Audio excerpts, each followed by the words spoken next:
David Carter, a retired high school teacher from Chicago, had earned the luxury of routine. At 72, his days were predictable, simple, and peaceful. Every afternoon, he took his regular 2-block walk to Tommy's Cafe, a cozy neighborhood spot on Maple Street. Ryan, the young barista, already knew his order: black coffee, no sugar, before David even spoke. Their interactions were short but meaningful, as were the ones with the regulars who sat at the tables near the windows. It was David's little haven, a slice of normalcy he had come to cherish after decades of teaching history. David always sat at the same corner by the window, coffee in hand, watching the world pass by. The chatter around him felt distant, the clinking of mugs and the whir of the espresso machine adding to the comfort of his routine. He would read the newspaper front to back, folding it neatly when finished. The time spent in the cafe was his moment to relax and recharge before heading back home. With summer temperatures creeping up in Chicago, he usually left before the heat became unbearable. But that day, something felt different. As David stepped out of Tommy's Cafe, coffee in one hand and his newspaper tucked under his arm, a low hum of unease crept into the air. The street was quieter than usual, the normal background noise of the city suddenly muted. David couldn't place it, but a nagging feeling settled in his chest. He was just a few feet from the door when a black and white squad car pulled up, the sound of its engine breaking the stillness. The car slowed to a stop directly in front of him. For a moment, David considered walking past. Maybe they weren't here for him, but then the driver's side window rolled down and 2 officers emerged from the vehicle, moving deliberately toward him. One was young, probably in his early 20s, with a buzz cut in a rigid posture that suggested he was still finding his footing on the force. The other was older, perhaps in his mid-40s, with a broad frame and a certain authority that radiated from him. He had the kind of presence that made people listen, even when his tone was less than welcoming. "Sir, can we see some ID?" The younger officer's voice was flat, robotic. David blinked, assessing the situation. His heart didn't race. It had been here before. He knew what this was: another stop, another encounter. His father and grandfather had warned him about these moments. The world might change, but some things stayed the same. Stay calm, don't escalate, don't make sudden movements. He tilted his head slightly. "Is there a problem, officers?" The older cop shifted his weight, one hand resting on his belt. "We got a call about a suspicious person matching your description," he said, his words heavy with authority. David glanced around. The sidewalk was quiet, but there were a few bystanders: a woman with a stroller, a man on a bike, who had slowed their pace. The world was watching, and David couldn't help but feel the weight of their gaze. He looked down at his own clothes: khaki slacks, a button-up shirt, a neatly trimmed beard, coffee in hand. He didn't fit the description of a criminal. He barely even fit the description of someone suspicious. "You sure about that?" he asked, arching an eyebrow.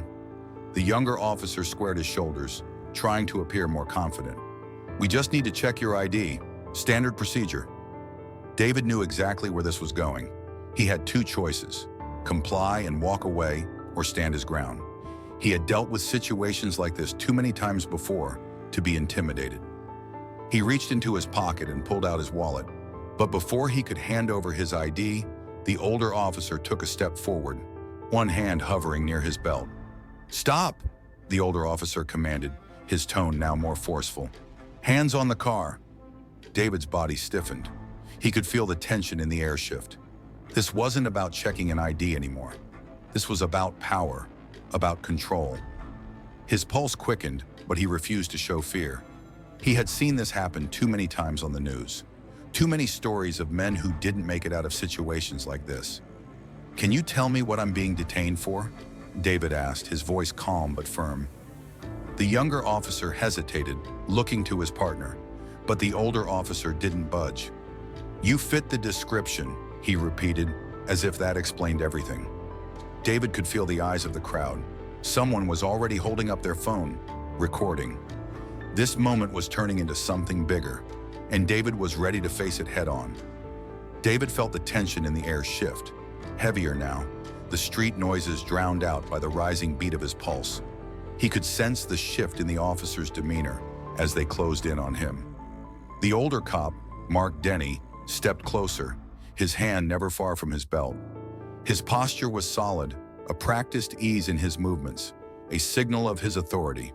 The younger officer, Brian Holt, remained a few steps back, his rigid stance betraying his inexperience. He was uncomfortable, unsure, but still following his partner's lead. David knew this wasn't a routine check anymore. His gut told him it had escalated, and the warning bells in his head had started to ring. He wasn't just a random man on the street anymore. He was a target, but he wouldn't give them the satisfaction of seeing him rattle. "You sure about this?" David asked again, his voice low, steady.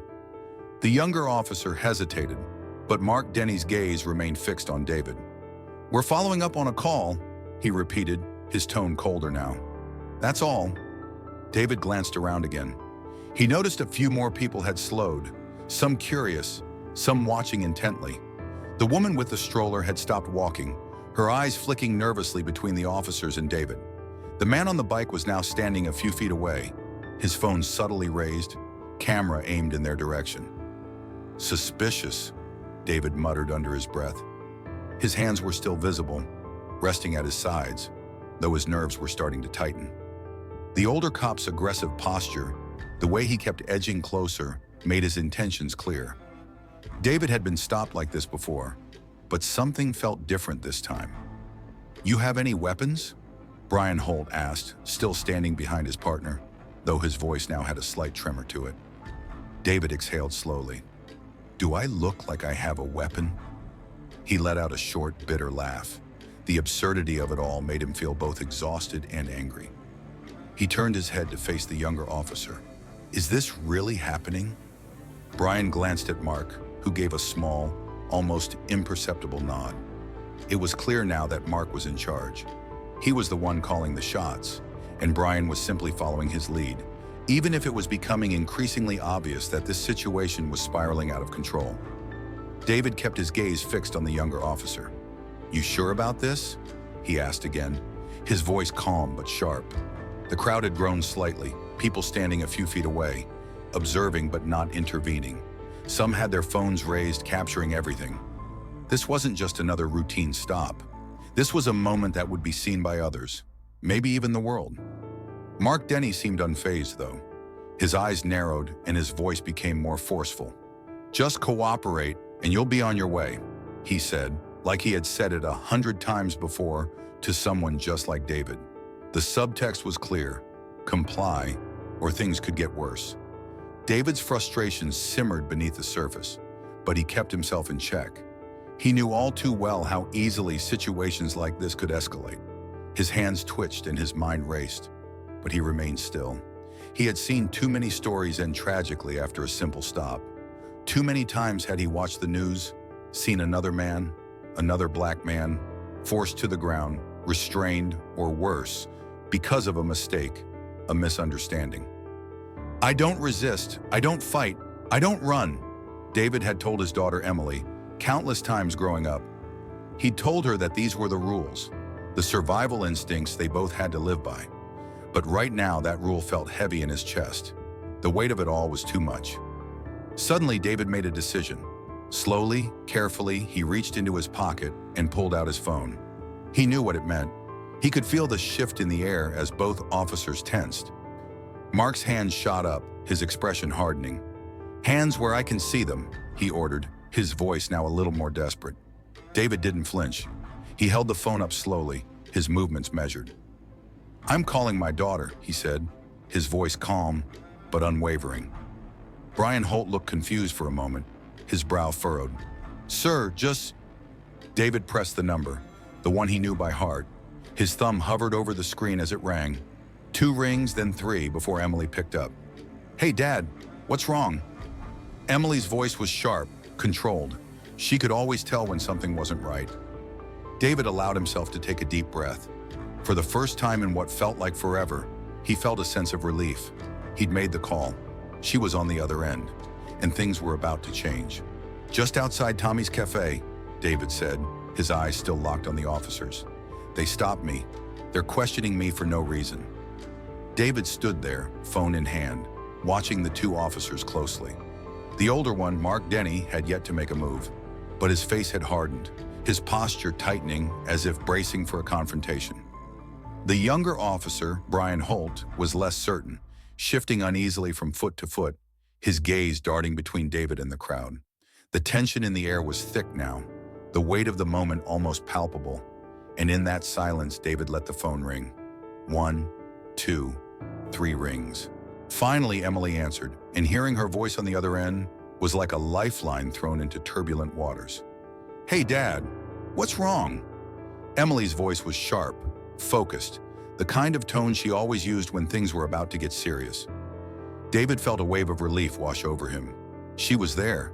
She always had his back, and now he had to make sure she had theirs.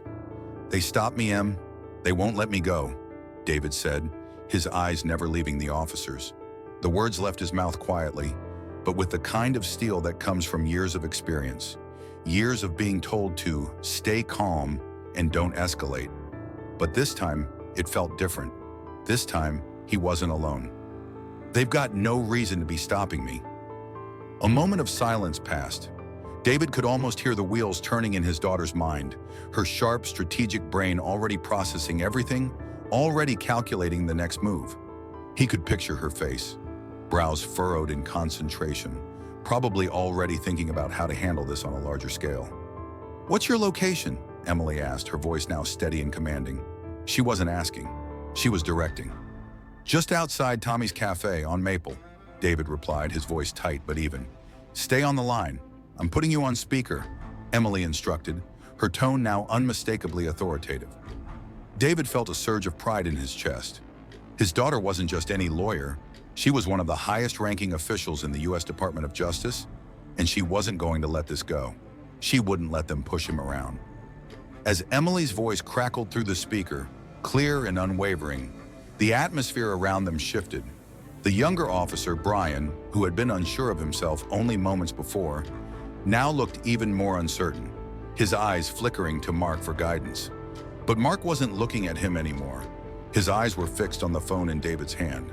"This is Emily Carter, U.S. Attorney General." Emily's voice sliced through the air, cool and controlled. "I'm speaking to Officer Mark Denny and Officer Brian Holt. Who am I speaking to?" David could feel the air grow still.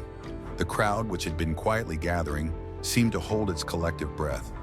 It was as if they too knew that this moment was about to turn into something far bigger than a simple police stop.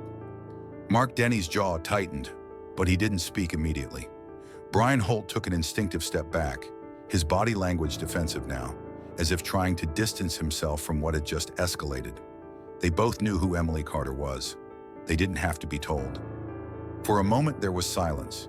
David, who had been holding his breath, exhaled slowly, never looking away from the officers. Emily's tone cut through that silence, like a blade. "You are currently detaining my father, a 72-year-old man, without cause. I expect an immediate and clear explanation." The words landed heavily. The crowd, which had been passive until now, seemed to shift. Someone in the back of the group muttered something under their breath, but David didn't take his eyes off the officers. They were rattled. The shift in power was instant, and the officers knew it. The younger officer swallowed hard, glancing nervously at his partner. We got a call about a suspicious person matching his description," Brian stammered, clearly uncomfortable. Emily didn't let him finish. "What was suspicious about him?" Her voice was calm but held an undeniable authority, the kind of authority that made people listen. Was he committing a crime? Was he a threat? There was a pause.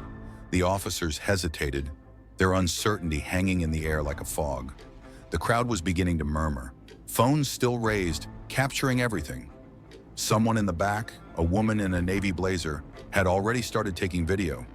A young man, his earbuds hanging loosely from his neck, stood there recording as well. The moment was shifting, and David could feel the eyes of the world on them, even if the world hadn't fully realized it yet. Brian Holt looked to his partner, waiting for direction. But Mark Denny was no longer the confident figure he had been just minutes before.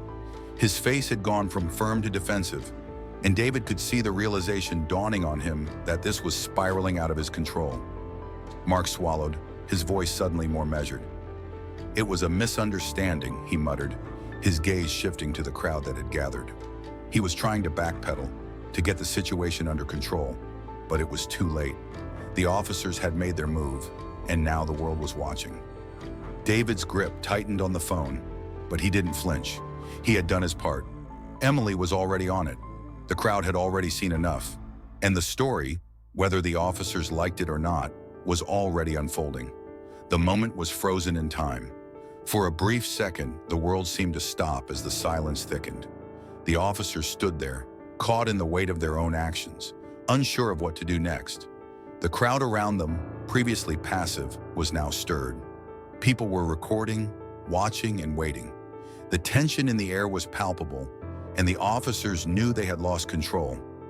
David stood still, calm, his eyes never leaving the officers.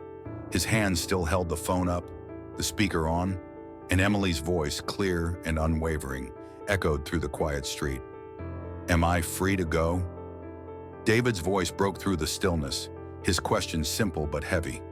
He wasn't looking for an argument. He was just demanding a clear answer. The crowd around them was growing, the curiosity spreading like wildfire. More people had stopped. A man in a mechanic's jumpsuit had pulled his phone from his pocket, recording every move. A woman in a navy blazer, her face set in disbelief, was speaking softly to someone beside her, her phone still raised. They were witnesses now, part of the growing audience that was witnessing this clash between David and the officers. The younger officer, Brian Holt, shifted on his feet, his eyes flickering between David and his partner. Mark Denny, the older officer, remained stoic but visibly uncomfortable. The shift in power had been too swift. Emily Carter's presence, even over the phone, had turned the tide. David was no longer just a man in the street, someone who could be intimidated or pushed aside. Now he was someone with power behind him, someone who could not be so easily dismissed. And that power wasn't just his daughter's position, though that had undoubtedly given the officers pause. It was the collective power of the crowd, the cameras, the truth being laid bare in front of them. "I told you," David said, his voice low but firm. "I don't resist, I don't fight, but I won't be pushed around." Mark Denny glanced at Brian again, his frustration now boiling to the surface. His hand hovered near his belt, the movement so slight it was almost imperceptible. But it didn't matter anymore. The damage was done. Brian Holt cleared his throat. "Sir, we're just doing our job." David's eyes narrowed. Your job is to protect and serve, not to harass, not to make assumptions about people based on the way they look or the color of their skin." The younger officer recoiled slightly at David's words, his uncertainty deepening. He wasn't trained for this kind of confrontation.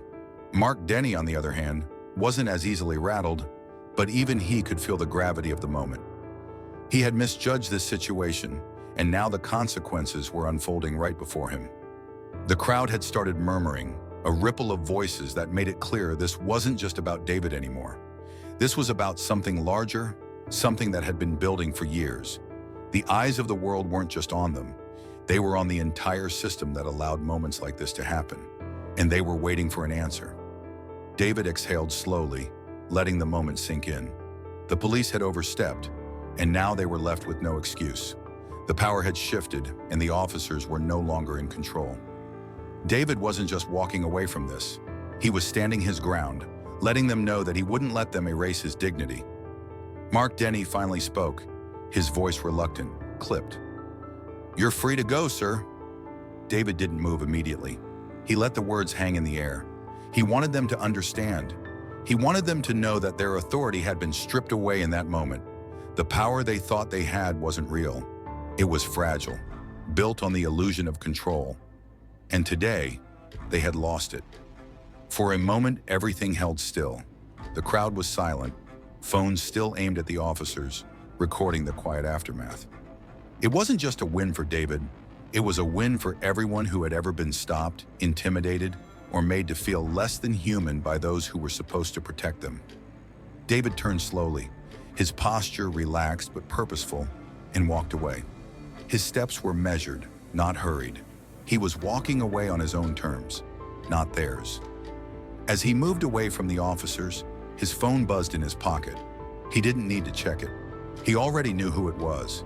Emily. She had seen it all, heard it all, and now the world would see too.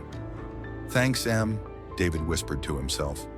His voice was almost a sigh, but it carried with it a sense of relief, a sense of victory. The officers stood frozen behind him, their jaws clenched, their fists at their sides. There was nothing left for them to do. The moment had passed, and it had passed in a way that would change everything. David walked slowly, the crowd's murmurs trailing behind him, the weight of the moment still hanging in the air. He didn't look back. There was nothing left to say, nothing more to prove. The officers remained standing, frozen, their faces red with frustration and embarrassment, while the people who had witnessed the scene were already beginning to disperse, their phones still held up, capturing the last remnants of the encounter. As David reached the corner of the block, his phone buzzed again. He didn't need to check the screen. He knew who it was. Emily. She'd be watching, following the story unfold. David had no doubt the video was already circulating, making its way across social media, where it would spread like wildfire. This time, the world was paying attention. He answered the call, his voice calm but weary. "I'm heading home, Em." "You did good, Dad," Emily's voice came through, steady and proud, but David could hear the underlying concern. "The video's already online. It's getting traction fast. People are angry. They're not letting it go." David nodded, though she couldn't see it. He had known this moment would come. He had lived long enough to understand the way things worked, how they always seemed to cycle back, how people would be outraged for a few days, then let it fade into the background. But this time, there was something different about the way it felt. "How bad is it?" he asked, his fingers drumming lightly on the phone. "Bad for them," Emily replied. "The public is already demanding answers. It's not just the usual outrage. It's spreading fast." David sighed, feeling the weight of the conversation settle in. "They'll issue a statement," he said, his voice flat, resigned. "Talk about procedures and reviews, but there won't be any real accountability." "Exactly," Emily agreed, her voice firm. "We both know how this goes, but it's different this time. People aren't just sharing it, they're demanding action." David paused, his mind still running through the events of the afternoon. The officers' attitudes, the shift in power when Emily stepped in.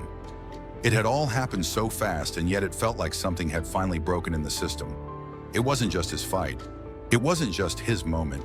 It was a sign of something bigger. The world had seen what happened, and now they were waiting for answers. "I know," David said quietly, "but it's still not enough. Not yet." Emily didn't respond right away. She didn't need to. She knew what he meant. The fight wasn't over just because the officers let him go. They had to be held accountable.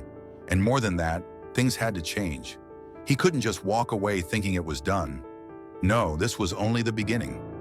As David walked through his front door, he felt a strange combination of exhaustion and purpose. His legs ached from the walk, but his mind was still racing. The news had already broken. Local stations were running the footage, the crowd, the officers, his daughter's intervention. The footage was raw, real, and it wasn't going to be easy to ignore. He sank into his favorite armchair by the window, watching the familiar streets outside. The neighborhood hadn't changed, but something in the air felt different, the silence before a storm. David knew the world was watching, and it wasn't going to forget what happened on Lincoln Avenue. His phone buzzed once more. This time it was a message from an old colleague, a retired professor who had seen the video. The message was short but filled with conviction. "Proud of you. This had to happen." David stared at the message for a moment, unsure of what to feel. Proud? Maybe. But he wasn't sure that was the word he was looking for. It wasn't about pride. It was about doing what needed to be done. It was about standing up, speaking out, and ensuring that things didn't continue as they always had. The knock on the door came softly, but David knew who it was before he opened it. Emily stood there, arms crossed, looking him over like she was checking for any hidden wounds. She had flown in, of course. Of course she had. "You didn't have to come," David said as he stepped aside to let her in. "I know," she replied, giving him a knowing look. "But you don't think I'd miss this, do you?" They sat together in the living room, the TV murmuring in the background as the anchors discussed the incident. News clips replayed the video from different angles, showing the officers, the crowd, and the moment the power shifted. It was everywhere now, on news channels, social media, in people's conversations. The conversation had already begun, but David knew the real work had just started. Emily rubbed her temple, her exhaustion starting to show. They'll try to spin it, issue the usual statements, but we can't let them get away with it. David nodded, glancing out the window at the neighbors who had gathered in front of their houses, some talking to reporters, others just watching, waiting. The message was clear. This wasn't just his fight anymore.